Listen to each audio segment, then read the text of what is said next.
gisabunan mga higala kani ganahan ko ani dong, no? Di man jud ko totally mga higala pabos mga tirada ni Rapi Tulfo, Senador Rapi Tulfo, pero kini nga issue. Suporta ko ani. Maayo ni mga katropa. Paminawon na ko nato kay gisabunan mga higala sa senador ang taga Food and Drug Administration. Gumikan kay nagkalat paghapon dili lang mga higala di as Manila. No, dili lang sa ubang mga lugar sa Pilipinas kundi tibok nasod. Kini mo ay mga rehistro. No, kini mga higalang mga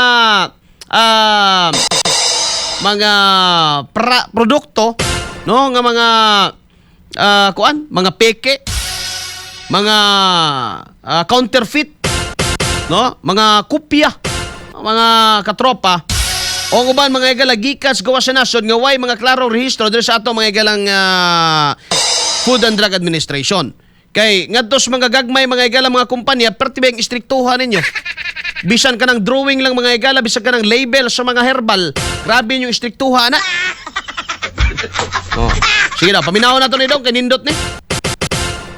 Pag maliit na company, hindi nyo inaaprubahan, iniipit nyo. Pag malaking pharmaceutical company, yung multinational, approve kayo na approve. Why? Because may mga lagay. Dakog lagay na. Ganun kayo eh. Pagkatapos, kita, sabi mo ilang kayot? 800. Ito, pakita ko sa'yo. Wana. Tamad kayo eh. Tapulan. Look at this. These are Chinese products na nabibili sa Binondo. Binondo, Manila. Na sinabi nyo, warning, masama sa kalusugan. Huwag tangkilikin. And yet, pinapabayaan nyo na nagkalat to sa Binondo at sa Quiapo. Ayan mga Chinese products. Meron pa dito, may amphetamine pa. Sabi nyo masama sa kalusugan. Bakit nyo pinapayagan? Ba't di kayo nag-raid? Di ba meron kayong enforcement group na armed kung kailangan? Di ba? Tapos meron pang biogesic dito na fake. Nasaan yung biogesic na fake? Meron din kami nabili fake na biogesic, fake na Neozep, and fake na Decolgen.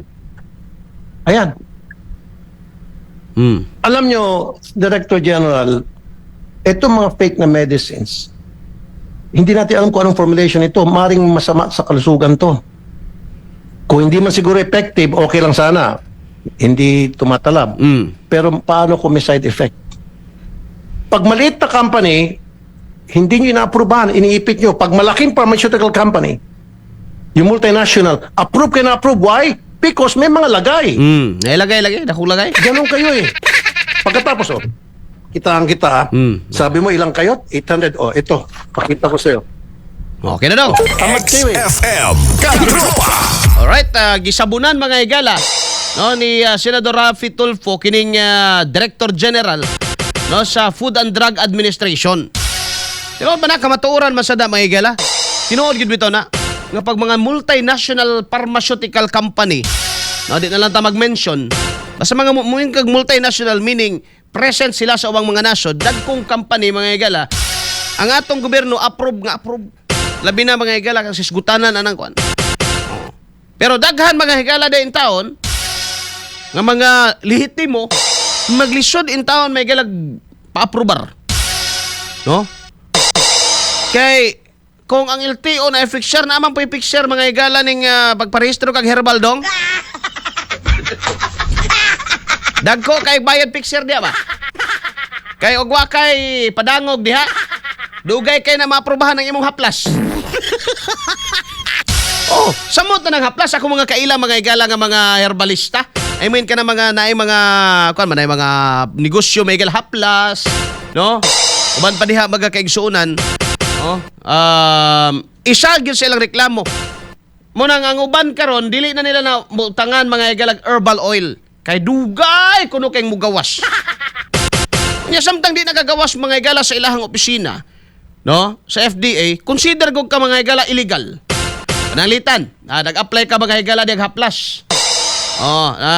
Butang na lang, Tanini Wonder Haplas. Katong duga sa tilas. Katong katong haplas ni Master. Karon, gumikan kay ni agi kag tamang proseso.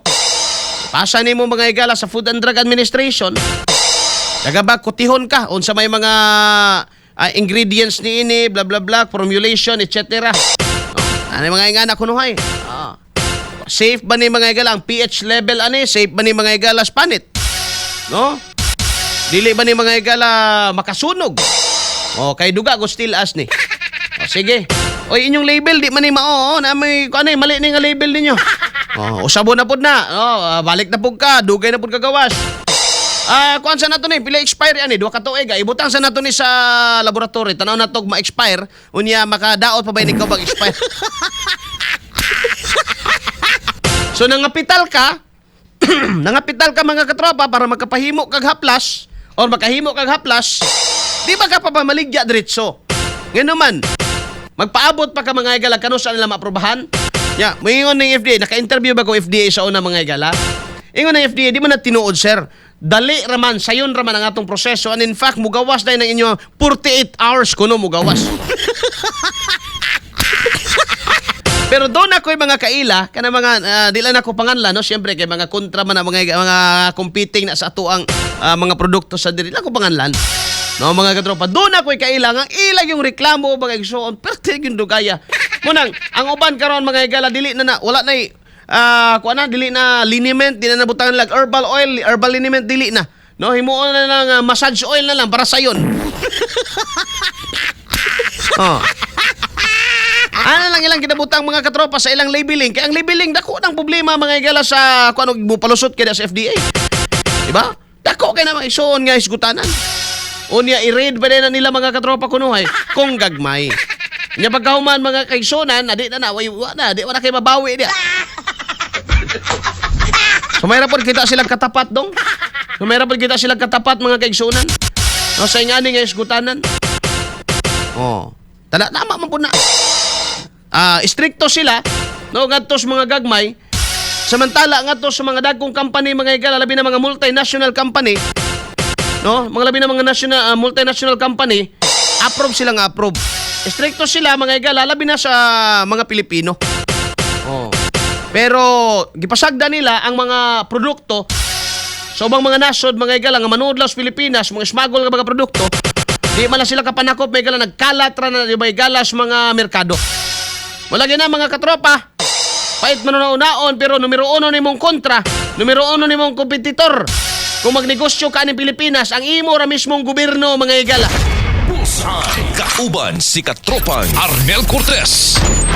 Bullseye. Oray mo birani mo mga katropa paubos ang imong kaugalingong gobyerno. Hindi mo sugot nga mudato ka kay laig mudato ka mga igala wa na ka. Kung mudato na ka di na ka manginahanglag ayuda. Katropang Arnel Cortez. Bullseye. Muna mga katropa ay nakapait na to. Muna mga tao ganahan unta mong negosyo pero muatras. Yan naman numero 1 nimo mga igalang kontra imong gobyerno. Tinda-tinda ka di mga igala duolon dayon ka wa makay permit diri tungod kay wa kay permit arkabala lang sa ka.